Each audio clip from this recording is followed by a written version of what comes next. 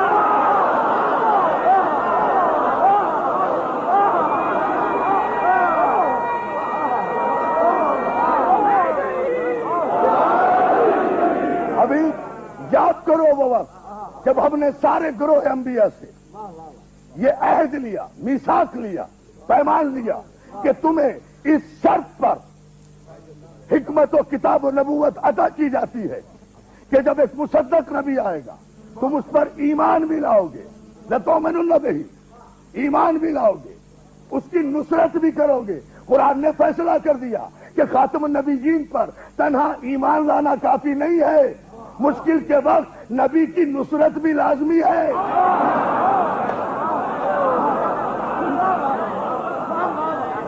اور پھر معاہدے کو مضبوط کرنے کے لیے بات کو آگے چل کر واضح بھی کیا گیا، بتایا بھی گیا۔ قال اقررتم، پروردگار نے پوچھا تم سب اقرار کرتے ہو؟ کون؟ آدم سے لے کر عیسیٰ تک کے نبیوں، تم سب اقرار کرتے ہو؟ قالوا اقررنا، سب نے کہا ہم اقرار کرتے ہیں۔ قال فاشهدوا،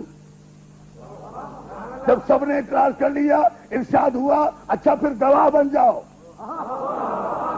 گواہ بن جاؤ۔ وانا معکم من الشاہدین، اور میں بھی تمہارے ساتھ گواہی دینے والوں میں شامل ہوں۔ دوستو بات اگر یہاں تک رک جاتی تو بھی عظمت پیغمبر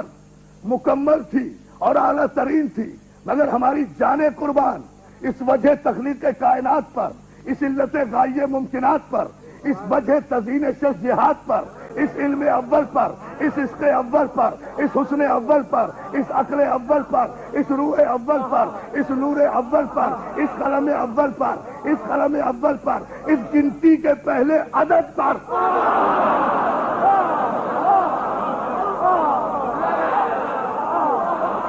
مسئلہ کیا تھا؟ ظاہر ہے پروردگار جنہیں نبی بنا کر بھیج رہا ہے، جن سے عہد لے رہا ہے، جن سے میثاق لے رہا ہے، سب نے کہا نا کہ ہم اقرار کرتے ہیں، تو اقرار کاہے کا تھا؟ محمد رسول اللہ کا تھا نا، اور ان اقرار کرنے والوں میں آدم بھی شامل،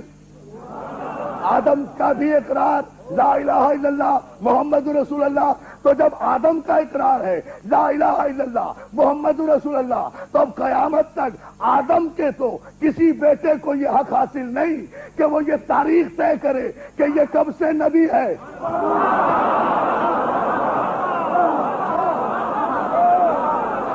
اور پھر ایک جملہ کہا گیا فمن تولى بعد ذلك فاولئک هم الفاسقون۔ اور یاد رکھو